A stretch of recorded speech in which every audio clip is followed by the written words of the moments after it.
The visa application process, this is something that most students will need to go through if you're not a British citizen.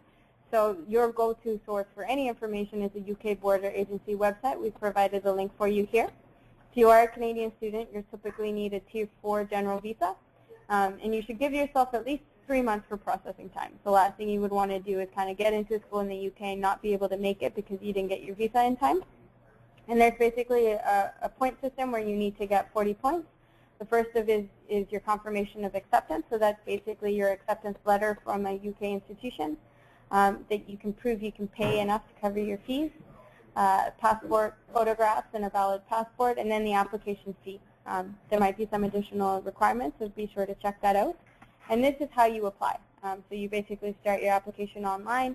You would then book an appointment with one of the visa application centers in order to pay the application fee and show your relevant documents, as well as do any biometric tests like facial imaging or fingerprints and whatnot. Again, be sure to check out their website for all the details. And one thing we recommend to any and all students that are doing visa applications is always check, and double check, because you want to make sure that your visa isn't denied over something small like a typo or because you forgot something. And then also just to keep in mind, it's about $500 for an application, so you don't want to have to continually submit that. So just always make sure that you proofread and check your application before you submit it. And what your visa will do is actually give you the various conditions. So it'll let you know the duration. So when it starts and when it ends, and the valid until date is the date you must leave the UK by, unless you've been able to extend your stay with another visa or another reason. It'll let you know whether you can, how many times you can come in, whether it's single or multiple. Oftentimes you'll be able to travel around the UK and Europe and whatnot, so you'll have a multiple entry visa, but it's important to note if you only have a single, which means you kind of go there and you have to stay there. It'll let you know what category it is, whether you're interested in immigrating to the UK as well, and then the conditions.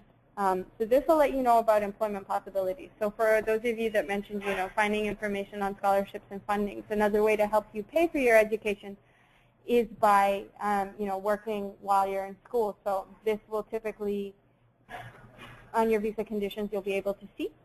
And here's just a typical what is usually offered if you're doing an undergraduate or postgraduate. So you can do some part-time work, you can work full-time during vacations and some other things.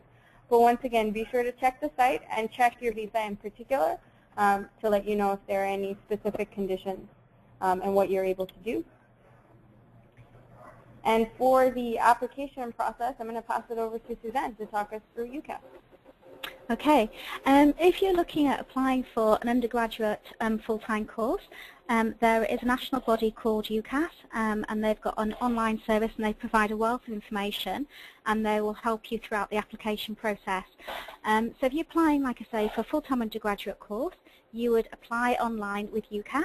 You can choose up to 5 schools, so like 5 universities or FE colleges, and it's just important to mention there that you can apply for more than one course at the university, so you're not just restricted to one course per school. So you'll make your 5 choices to different universities or FE colleges across the UK, and then generally in terms of deadline dates, you will be given your offers. It tends to be around sort of the middle of January. There are some exceptions for different courses and a few different institutions, but it's generally around the 15th of January. And then you're allowed to make 2 choices when you've got those offers. So you make a choice of course that is your first choice, which we call affirmed, and then your second choice, which is called an insurance. And then when you get your results, you then decide which course you want to choose. So like I say, there are some exceptions there with Oxford and Cambridge. You can only apply to one or apply to both. Just something as well to mention as well is that when you're made an offer by the university over in the UK, we have something called like unconditional or conditional. So basically an unconditional will be regardless of the grades that you actually get. So you might say these are my expected grades, and say for example your grades might be less or your grades might be higher, the university will still take you as well. Or sometimes what might happen is that you will complete your course at high school. You might say I'm going to take a year out, and then you apply a year later and you've been made an unconditional offer. So that sort of just gives you a little bit of a feel for how it works with UCAS. We have something over here called the clearing process. So what happens is high school students over here tend to get their grades for what we call sort of their A-levels, or they might have done the BTECs or equivalent, and they tend to get them around sort of August. Sometimes I think in Scotland they might come out in July. And what will happen is they'll then decide which course they're going to choose, so the first or the second choice at university. Sometimes they might think, well, actually I'll change my mind, I'll do something else, or they don't get the grades. So what universities will then do is they will release extra places for other students to apply for courses, something called a clearing process. And then what that means is the students within the UK or students overseas can apply to either different universities where they haven't already been made an offer, or they can apply for different courses at that university through what we call the clearing process. In terms of postgraduate courses, that's slightly different. There don't tend to be deadline dates for postgraduate courses, so you can apply throughout the year. It tends to be generally direct to the institution. But what I would say, as Pfizer's mentioned, is that you must give yourself at least 3 months to get your visa, and you also have to make sure that you have been given your offer by the institution before you can apply for your visa through what Pfizer mentioned as CAS. There are some exceptions to that, where some universities are asking students to apply direct through UK Pass. To access that, it's on the UCAS site that I've mentioned already, but the institution will actually tell you that. So what I would probably recommend is you're looking at a postgraduate course, you'd look at the institution first and check with them how you apply, and they will say either you can apply direct to us or you need to go online to UK Pass, and that will take you through what the deadline dates are, because some deadline dates tend to be slightly different. Perfect. And to end off, just a little quick summary of English language requirements. Generally speaking, if you're a student coming from Canada, you won't need to choose your English language proficiency, because one of the criteria is if you've studied in English in the last 4 years. But just in case you do need it, and we do have a couple of international students that have joined us, here are the links for the various places where you can take the English equivalency exam. That is a mouthful. You have the IELTS test or the TOEFL test, so those are the links you should check out.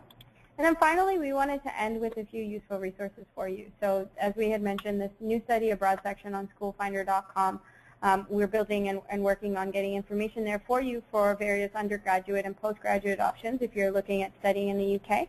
But you can also be sure to check out these websites. So the various universities that you're looking at, those should always be your go-to source for any information, particularly when it comes to scholarships, and you can often apply to them directly. You should also check out a few of the sites here. So we've got a UK government site. The Commonwealth scholarships could be a great option for you as well. The Royal Society, which is focused more on science and research, as well as obviously the British Council. They'll have some resources and links to places where you can find scholarships. And then also be sure to check out scholarshipscanada.com. We can match you to any scholarships opportunities you could be eligible for. And one thing to keep in mind is many scholarship providers, it's just a simple question of asking them if you can take the scholarship and apply it to studying outside of Canada. Because for some of them, they might just want to, provide you a scholarship to help with funding your post-secondary education, regardless of where you are undertaking it. So be sure to check that out. And then finally, we're going to end here with some feedback and questions. So if you ever have anything you'd like to chat with us about, feel free to give us a call or drop us an email. We wanted to thank you for joining us here today. We hope we gave you some information and useful things to help you on your journey of studying in the UK. It's definitely been a great experience for all of us here, and one that we would certainly recommend. And we look forward to helping you along that journey. And thanks to Ross from the British Council for joining us here today. Thank you, guys. And we're just going to end with a couple of questions, and then we'll try and wrap up in the next 5 minutes.